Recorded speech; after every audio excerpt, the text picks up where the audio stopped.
Good afternoon, everyone. I'm Lucille Nickerson, and I'm chair of the Board of Regents here at the University of Hartford. I'm so delighted to see so many of you here today. Thank you very much for coming, and thanks to all of you who are on our live stream video. It allows us to reach many more people than those who could plan to be here and in the room. But it's a wonderful turnout, and it's a tribute to your commitment to this community and your caring about its future. So I'm really deeply grateful that you're here. This is an historic moment, and it's a moment for celebration, but because it allows us not only to reflect on everything that we've accomplished over the last nearly 60 years, but also the possibilities that lie ahead. We had a presidential search committee that worked for nearly 10 months. And we started with collecting information from all of you about what you thought were our strengths and our challenges and our opportunities for the future. And we molded those into a position statement, and we measured the candidates against the qualifications that you had told us we need. And I'm delighted today to have the privilege of introducing Gregory S. Woodward, who yesterday was unanimously elected by the Board of Regents to be the 6th president of the University of Hartford.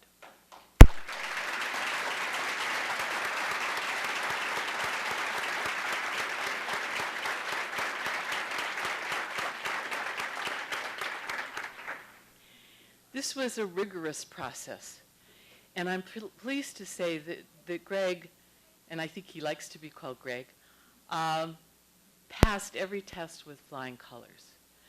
He is rooted in this community. He graduated from Hall High School. He has a bachelor's degree from UConn, and then he went on to get a master's of music at Ithaca and a doctor of music at Cornell. He also has connections to a number of outstanding institutions of higher ed, of which we are going to be the latest and the greatest. He is currently president of Carthage College in Kenosha, Wisconsin, and we are delighted that we were able to attract him to this exciting role as our next president. What did we see in Greg?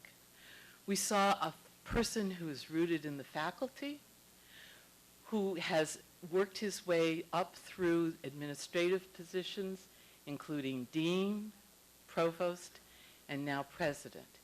He has the experience, he has the wisdom, he has the sense of humor to be our president. What else did we like about Greg? We liked his energy. We liked his enthusiasm. We liked the fact that he embraces our values and our mission, that he appreciates our history and our accomplishments, and he's really, really excited about leading us into the future. So I know you're not here to hear me, and so at this point I ask you to join me in welcoming Gregory Woodward.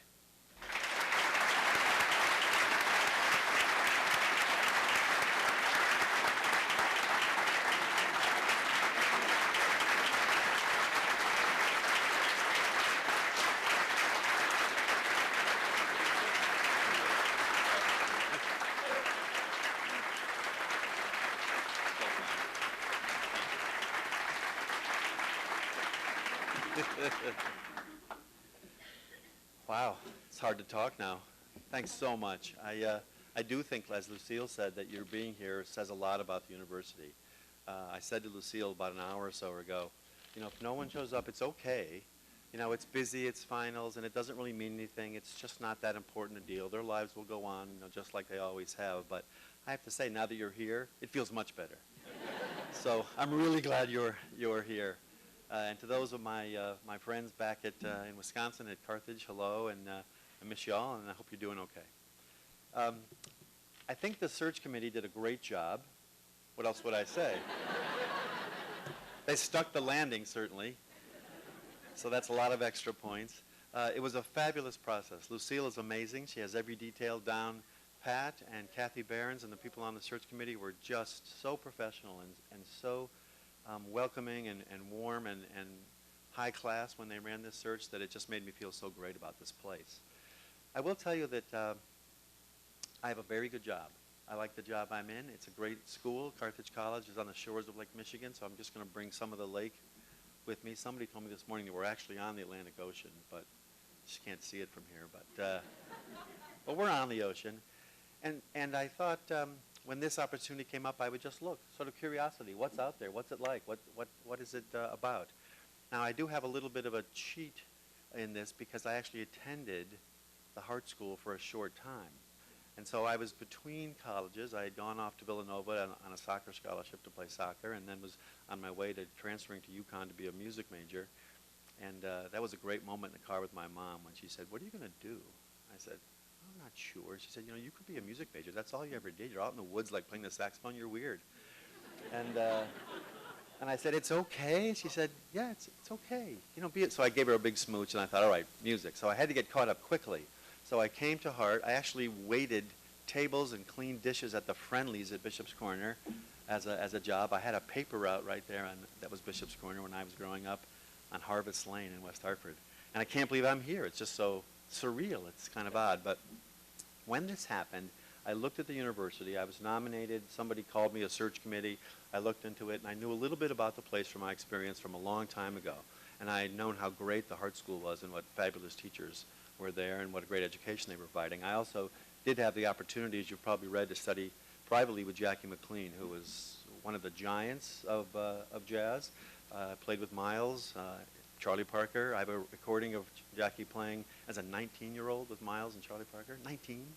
And so I called him and said, "I need a sax teacher." And he said, "How about me?" So I went to his house and we had lessons. So I knew a lot about it, but here's the most important thing that I learned now. And that is, I told the search committee this, so excuse me if I'm being redundant to those people in the room. But if you were going to sit down with a blank sheet of paper and invent a college that looked like it was well poised for the future, you would start writing down, you know, primarily, in my opinion, residential. It's a more popular experience for undergraduates. You would write a mix of undergraduates and graduates. You would probably have different delivery models, some online learning, some blended learning. You might be, I'm going to say, maybe 5,000 undergraduates or 6,000, maybe 1,000 or 2 graduate students. And then you would think about what the programs are that college offered and what is that mix like. And you would probably say, we've got to have a school of business these days. You probably should do engineering because they do great and they're going to send Kate all this money when they graduate, which is a good thing. You would probably look into the health professions, right? We're all getting older. We need nurses, we need doctors, we need physician's assistants, we need physical therapists, so you'd probably do that. You would have certainly at the core of this a strong arts and sciences school because that's the broad-based knowledge that makes all of us have better lives.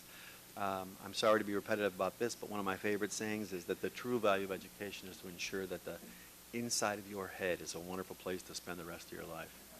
And it's true, isn't it? The smarter you get, the cooler the inside of your head is, and that's just always going to be valuable. So a better life. Maybe you'd have fine arts to round out this kind of sensibility of this whole place. In short, after I started working on it, it looked like the University of Hartford. I actually did a blank slate exercise at Carthage with a group I called the President's Strategic Task Force on Innovative Student Learning, but we shortened that to call it the Dream Team.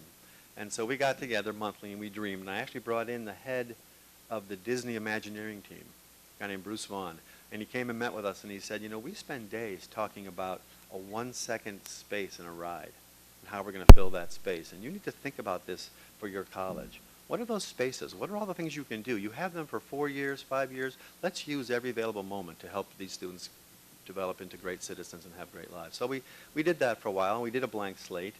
It obviously tended to be a little bit like Carthage College because that's what we were doing at the moment. But when I did it myself, it looked like this. So that was my motivation. I was just so excited to see what this really was about and how it was working. I have to say that I would probably attribute most of this, though I don't know the history, to President Harrison. And the things that he has made here and the great university that he has constructed through these shapes and this forward thinking about what a modern university looks like are unbelievably powerful. And they stand in a place where this university can be, as I like to call it now, just a perfect example of, I'm going to say this a lot in our time together, a university of the future. This is a place that's looking to be strong, sustainable, and sturdy for a long time into the future. We've got to make some more money. We got to look at our student experiences, from every little second in the ride when you're not engaged. We have to think hard about holistic education. But this place is made really, really well. Now, I'm going to say something later about Walter and have him come up here. But before we do that, I think we really just need to give Walter a really big hand.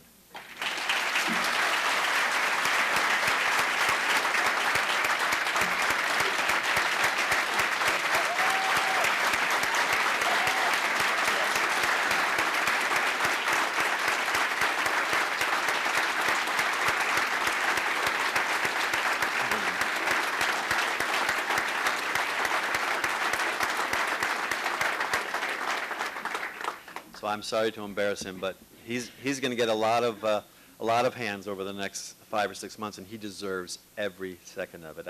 I met Walter at a lunch during the day I was here speaking to people, and I'm not exaggerating. Within the first 30 seconds, I said, I can't do this. He's too good. Just get me out of here. Those are shoes I cannot fit into. It's going to be a disaster. Good for you, Walter. Amazing. I actually wrote a paper that I showed to Lucille and the search committee called University of the Future, and I made it around University of Hartford. And it was such a fun thing to make. And I'm going to tell you a little bit about my first 90 days. You've all read this book, The First 90 Days. Well, I'm going to give you a little glimpse into my first 90 days. And here's what I'm going to do at the risk of perhaps overdoing it a little bit. And that is I'm going to give you a very short composition lesson.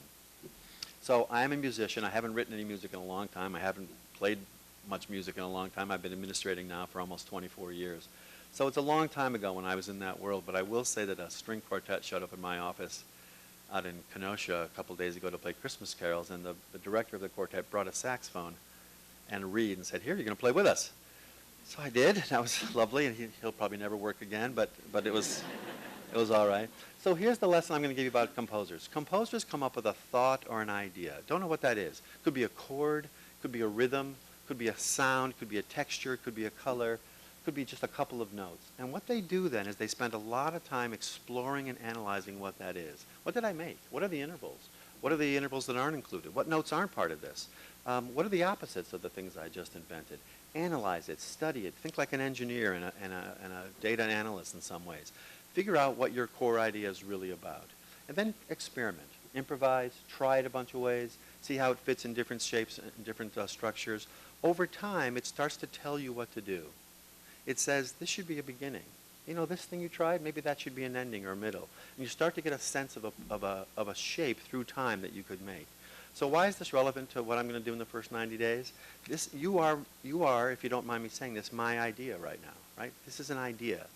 University of Hartford is an idea. I have to analyze it like crazy. What are the parts? What are the strongest parts? What are the parts that need help? What are the parts that you don't do? What are the opposites of the things you do? I need to think about that, improvise a little bit, be creative, analyze, think about what shape and structure over time will work best for this place, and you're all going to help me. You're all going to keep being composers with me for the next year or so. So in short, like every new president does, I'm going to listen a lot, but as I'm listening, I'm going to be doing this process. I'm going to be trying to make a composition, a symphony, if you will, out of this place. I say this partly because I mean it, and it's partly who I am. I also say it because I'm tired of the question is, how the heck did a composer get to be a college president? So that was it. You heard the answers? I'm never doing it again. People always want to think I'm a conductor. Well, you conduct big groups, and it'll be like, you'll bring us together. Yeah, but not really. So when freshmen go to college, they have to answer 3 questions. Who am I? Who are you? And do I belong here? Right? Those are the 3 questions first-year students ask. So I'm asking those same questions when I show up here in July. Who am I in reference to this place? Who are you? And do I belong, and what are we going to make? So I'm going to spend a lot of time listening, talking, going around, visiting people, and seeing what makes this place tick. Because if you do this really well, and Walter's done it really well, the idea you originally had can only make a certain kind of piece, right? Knocking on the door. Who knew that could be a 9-minute or 10-minute movement in Beethoven's 5th Symphony, right? That little idea. But it grew from that organic idea into something that only it could make. You can only be what you can be. So let's see what that is. Let's discover that true potential and move it forward aggressively. I will say as well that I'm going to give you a few basic habits of mine, just so you know who I am a little bit more personally.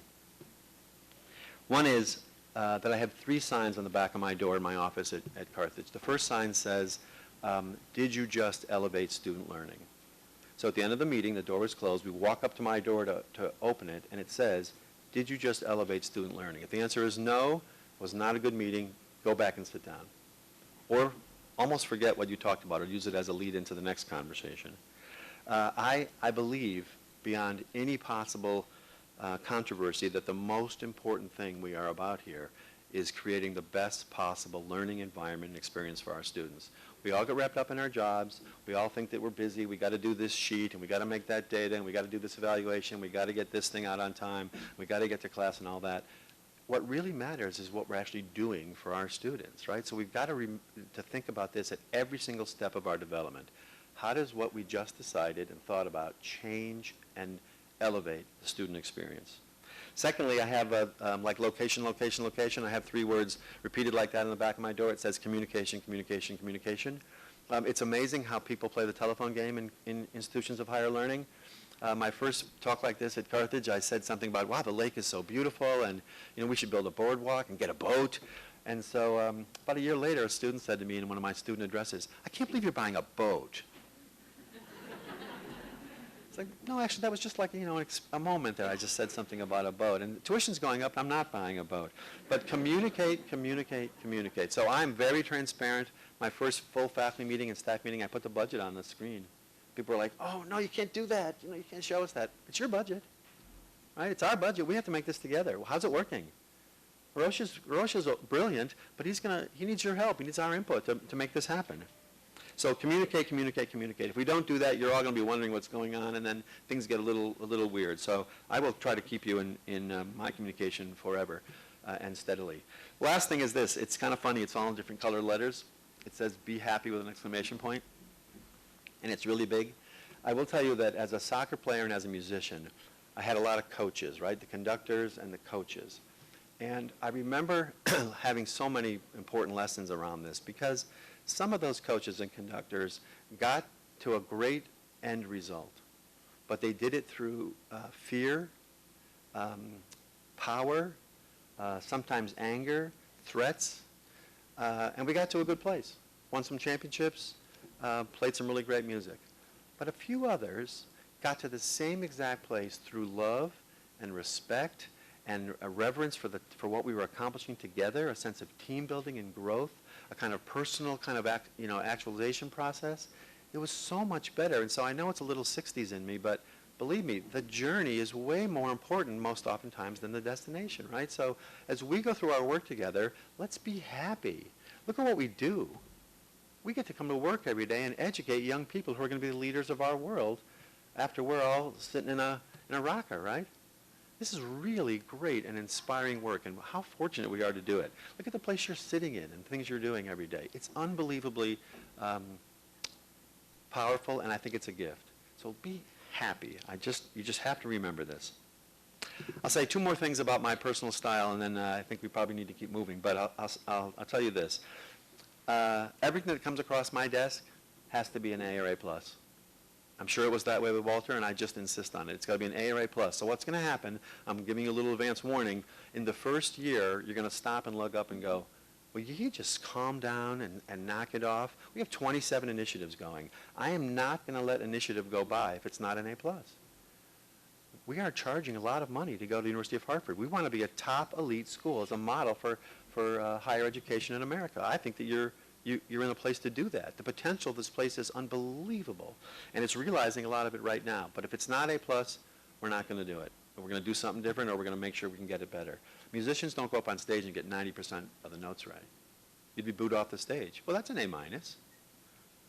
You go on stage, you got to play it perfectly. So you got to get an A+. I believe in tough love. It's just the way I raised my 3 children. I believe in tough love for students. I think of it as challenge and cherish. Challenge students, challenge them, make them know that they're cherished and we care about them. It's tough love. Let's make them aspire to work hard, be intellectually curious, be people with great dreams, but challenge them to get there, right? I can't stand the moments when I talk to students and say, what do you have today? Oh, I don't know, I got something at 1. I said, what is it? Well, it's a class. And why'd you take that? Well, it was at 1. That's a terrible answer. So we need to have them be invested in their own education, right? So let's challenge and cherish them. And I will also say this, so I'm getting close to the end. Student success is my highest priority. It just is. You know, we're all working hard to make students successful. It's absolutely critical to the future of this institution. I want to raise, this sounds like a political moment, I want to raise retention rates 10 points. I want to raise graduation rates 10 points. We can do it. We can totally do it. We're going to think about all the different factors that make that happen, because that will say to me that we are doing a better job in our student success metrics, right? We're actually supporting our students. I believe that if you admit somebody and they pay a deposit and they come to Hartford, that we are morally obligated to make them successful. We cannot give up on them. We cannot let a quarter of them walk away. Usually in debt, sometimes with bad grades, nothing to show for it. Can't stand that. If they come, we are going to make them successful. We're going to support them. So I walked into a Starbucks next to the Crown Market, is that what it's called? And I was standing in line, and a woman was in front of me, and she turned and looked at me, and then she went back to thinking about her order, and then she turned and looked at me, and she goes, "Oh, you're the new guy, aren't you?" And I said, yes, actually, I am the new guy. And she goes, maybe I shouldn't say her name. No, she won't care. She goes, "I'm Laura. I work at the Watkinson School, right next to you. Maybe you know her. Do you know her, Diane? You know Laura? You did. So she said, "This is great. Nice to meet you." And we talked about it. She said, "You look just like the picture on the website." I said, "Well, what do you think? It was like photoshopped or something?" It was probably my kid with a smartphone. I did say to her, I wore the same tie so they'd recognize me in case there was any question, because we also published a picture of me that's about 12 years old. And I love it, but that is not me anymore. So she said, over there at that table, there's another friend of mine, Bruce, who went to Hall High as well, and you should go meet him. And by the way, he's talking to a U of Hartford graduate. So I went over, I met Bruce, and then I met this wonderful young lady named Amy, who's been out for a little while. I think she was class of '96. And we talked for a while. I said, "Give me some orders. What do you need me to do? What do you want me to do?" And she said, "My orders to you would be engage the community. Get the University of Hartford to represent Hartford more and more and more." She goes, "It's been a great strength of the institution. Let's keep going. Student, internships, experiential learning, right? Mentoring, modeling, job shadowing, working for civic and nonprofit organizations. We have 5,000 students who are going to benefit from that, and we have a whole community that's going to benefit." It was very nice. So after I got her advice, I asked her for a donation. And so my very first major gift is this $1 that came from Amy.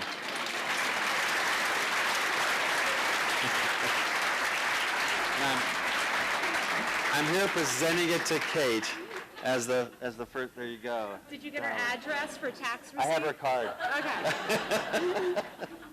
She's going to save 32 cents on this dollar. It's going to be fabulous. So look, I'm going to defer and let your amazing president have the stage. But I just want to say how happy I am to be here. I'm elated. I'm excited. I can't wait to get started. I wish July 1 was tomorrow. I really do. I think this is an amazing place. And I will say this. I hope it's not offensive. But we are going to tell the world what an amazing place this is. But we're going to start by telling each of us the same thing. People in here, you need to appreciate what a good place this is. I'm lucky. I'm coming from the outside. I've looked at your schools. I've looked at your student success records. I've looked at all kinds of data. This is an amazing place, built beautifully and strongly. Let's think about that, realize it, and be really, really proud of it. And then we're going to tell the world about this. And Hartford's going to just take off. Congratulations on all the great successes you've had. I can't wait to get to know you and work together. I think together we'll make something even more special than what we already enjoy now. So thanks so much for being here today. And here's Walter Harrison.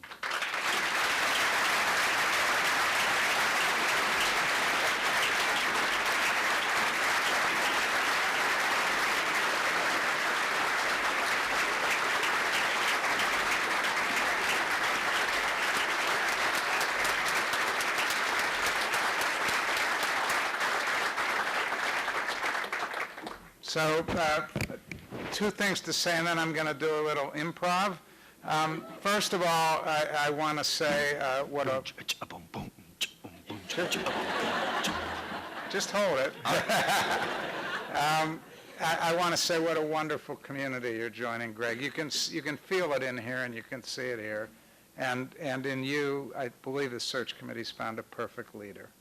I've always wanted my successor to be somebody who shares my values and the university's values, but brings a new vision and a new energy, and you could all see that just now. So thank you for that, just at the beginning. So here's the improv bit. Way back in the corner there is my predecessor, Humphrey Tonkin. I wonder if you'd come up. Come up there.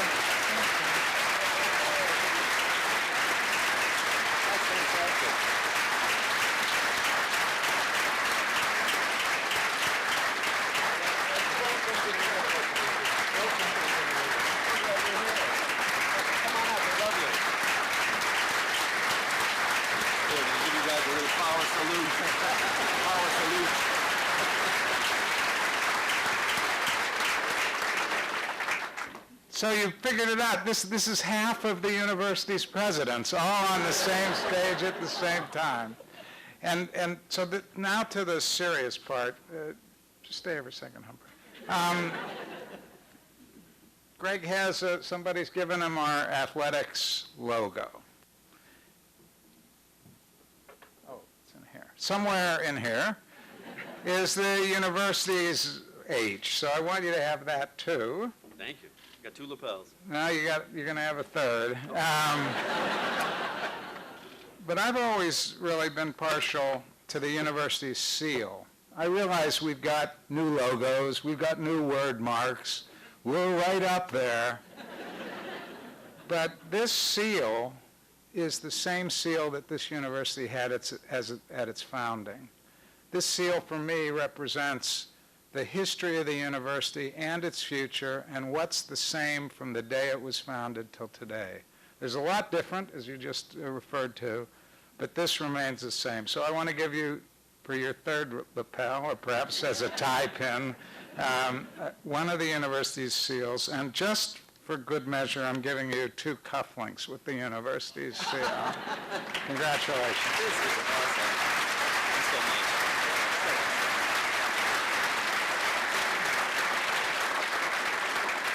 So as Humphrey would attest, being the university's president has this great duty of care and duty of trust, and I think we've all felt that every day now for more than half of the university's history. But it's also a lot of fun, and so for the fun part, I'm giving you a baseball cap. Congratulations, Greg.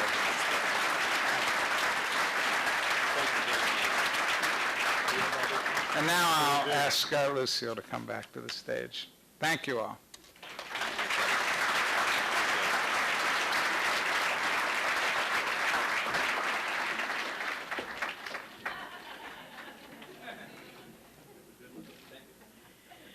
So how do I clean up after that? This is an amazing moment. These are amazing people. Humphrey, Walter, Gregory. How lucky we are to have had each of them, and those other three who came before who aren't with us today. The university's leadership is a sacred trust, and those of us who've been asked or volunteered to be part of it feel very, very fortunate to be part of this community. And for me, it's about the caring that you all have and the quality standards. And I'm delighted that we have selected Gregory Woodward to be our next president. But I would be remiss if I didn't tell you that he has the privilege of standing on the shoulders of one of the greatest presidents of all time, Walter Harrison. So I would invite you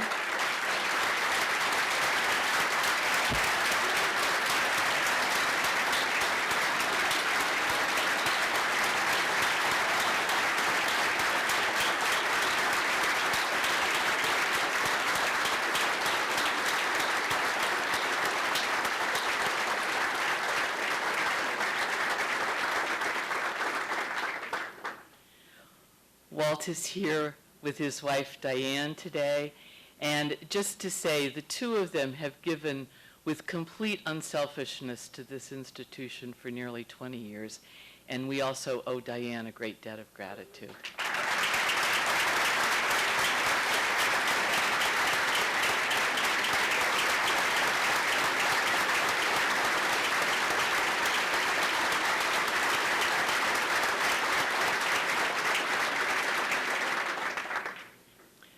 So just a few more thank yous are in order. Kathy Behrens, class of '85, education, nursing, health professions, led our search. She did a masterful job. I think maybe she's watching us on live stream today. She wanted to be here, but she couldn't. She's amazing. She multitasks better than anybody I've ever met. I envy her ability to run a meeting and answer email. It's fabulous. And she remembers everything. She thinks deeply about things, and she cares more than I can say about this university. So thank you, Kathy, wherever you are. We really appreciate it.